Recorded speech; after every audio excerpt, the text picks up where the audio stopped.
Once upon a time, in a small village, there lived a young lady named Miriam.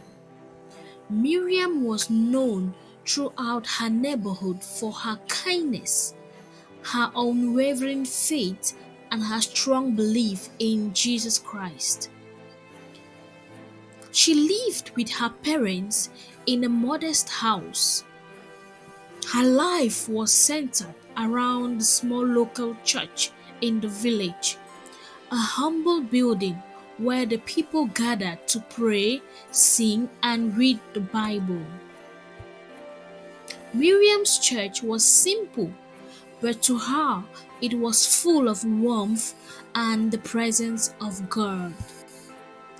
The pastor, an elderly man named Pastor Samuel, would often remind the congregation that faith was not about signs and wonders, but about trusting God's love and living a righteous life. Miriam believed every word Pastor Samuel spoke and was content with her life of simple devotion. However, across the hill in a grand, glittering church, there were whispers of something extraordinary. The church was enormous, with tall glass windows, golden chandeliers, and a towering steeple that could be seen from miles away. The rich church, as it was called, had become the talk of the village. Everyone in the neighborhood had heard about the miracles happening there, sick people being healed, blind eyes opening, and people being delivered from their troubles by the powers of prayers. The members of the rich church, who wore fine clothes, drove in expensive cars, and lived in grand houses, they spoke of the miracles they had witnessed and how they felt blessed and powerful because of the wonders performed in their church. The church was under the leadership of Prophetess Abena, whose rise to fame was not due to a conventional Christian ministry. While she led her church in prayer, prophecy, and worship, the source of her power was shrouded in secrecy. For many, she was a beacon of hope and miracles.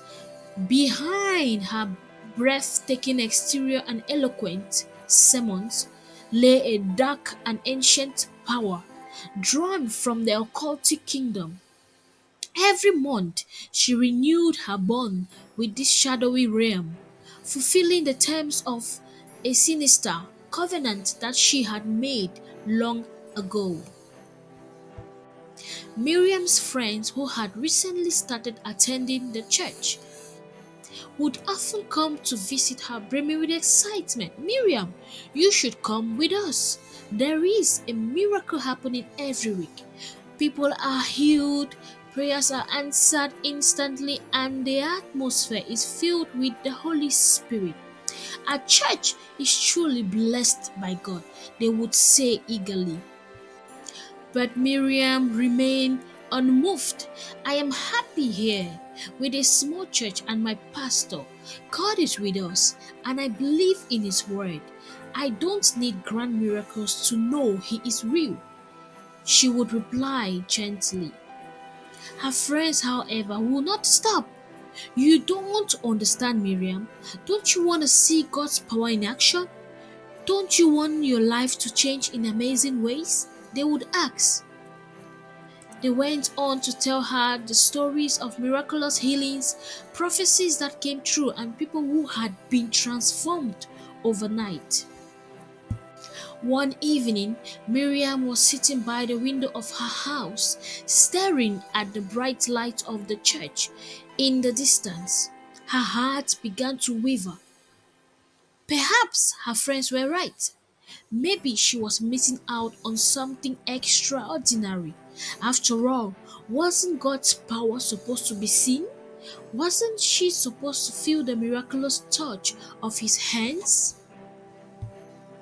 That night, after much contemplation, Miriam decided to visit the rich church. She dressed in her finest dress and set off towards the hill, her heart both excited and anxious.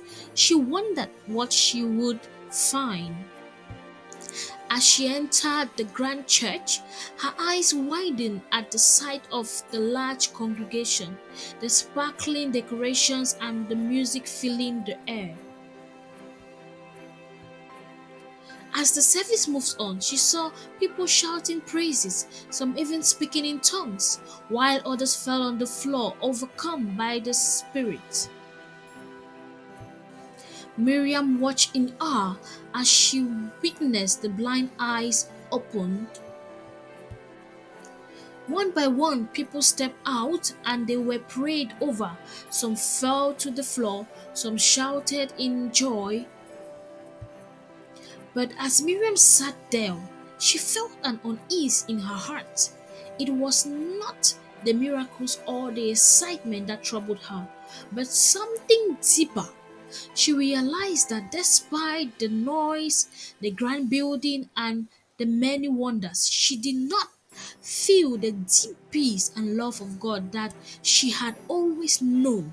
The atmosphere seemed filled with more spectacle than sincerity. So she went back home, and the next Sunday, Miriam went back to her little church. She felt a sense of relief as she entered the humble space. The familiar scent of incense and the soft sounds of hymns brought her heart back to peace. Pastor Samuel greeted her with a warm smile and said, "Miriam, my child, you have been missing." And he said, "Remember, the true power of God is not in the wonders we see, but in the love we feel and the faith we have in Him." She knelt down in church while reading her Bible, her heart full of gratitude.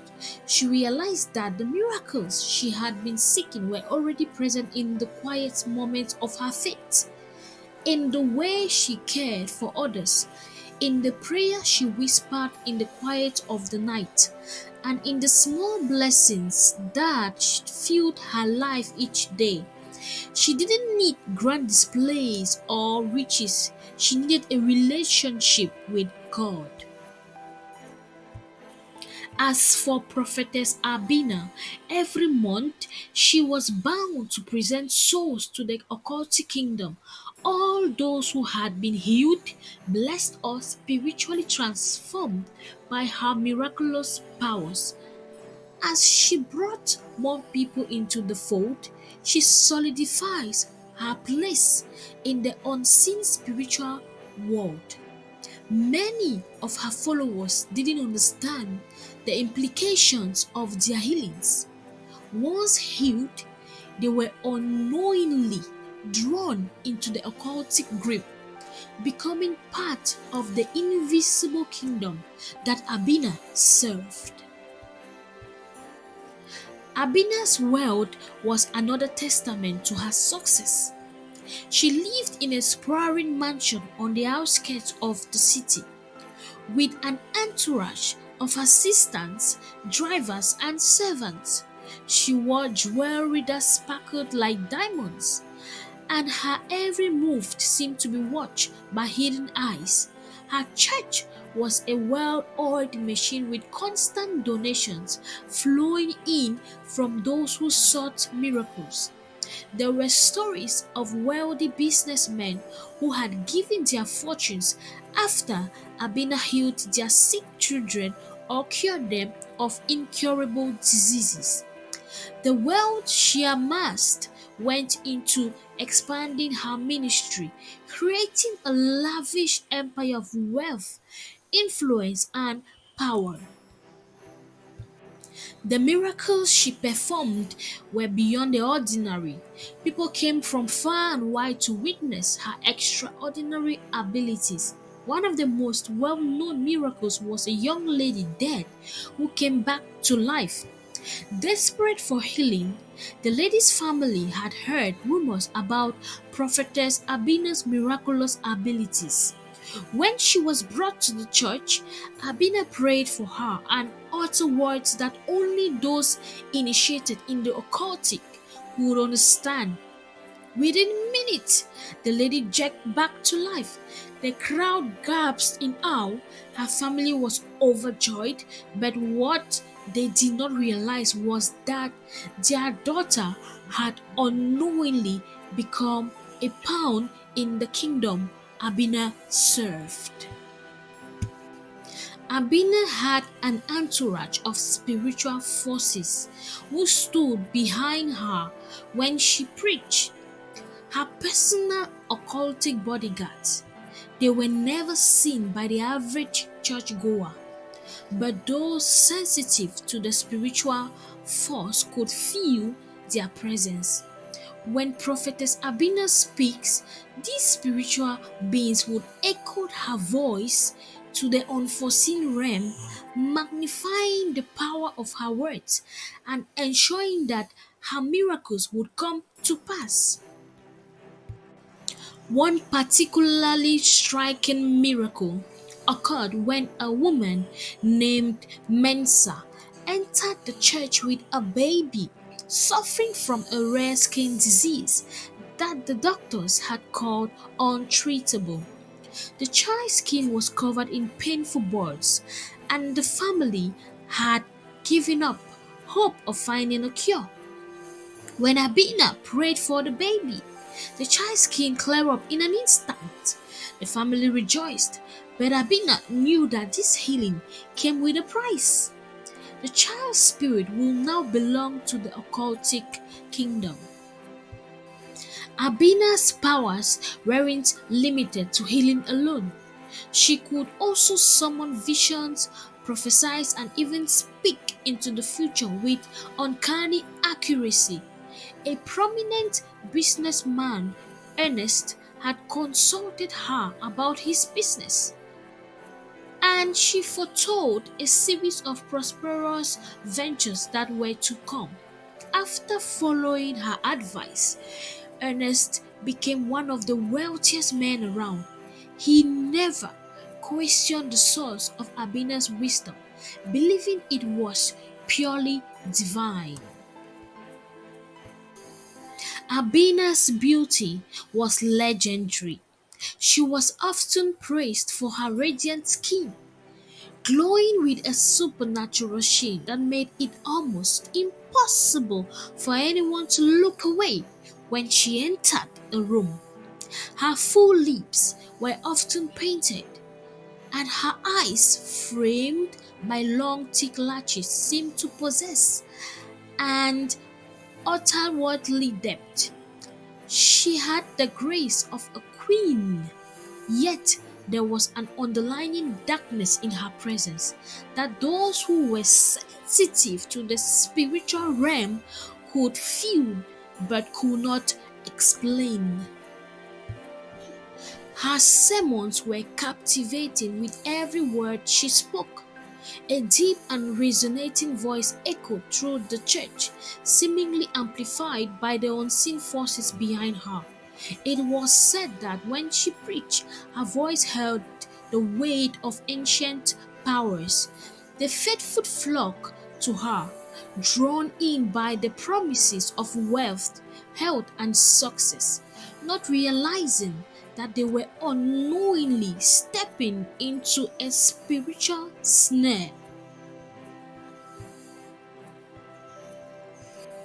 But Prophetess Abena was not without enemies.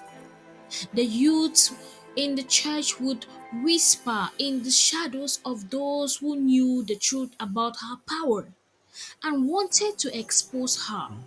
Some claimed that she was a false prophet, leading many astray, but her following was so large and influential that her critics were quickly silenced. No one dared challenge her openly. Abena continued to rise in power every month, renewing her covenant, bringing in new souls to the occultic kingdom. The church grew larger, the miracles more spectacular, and the wealth more abundant. But this didn't last forever. So stay tuned, guys, and watch out for part 2 of the story.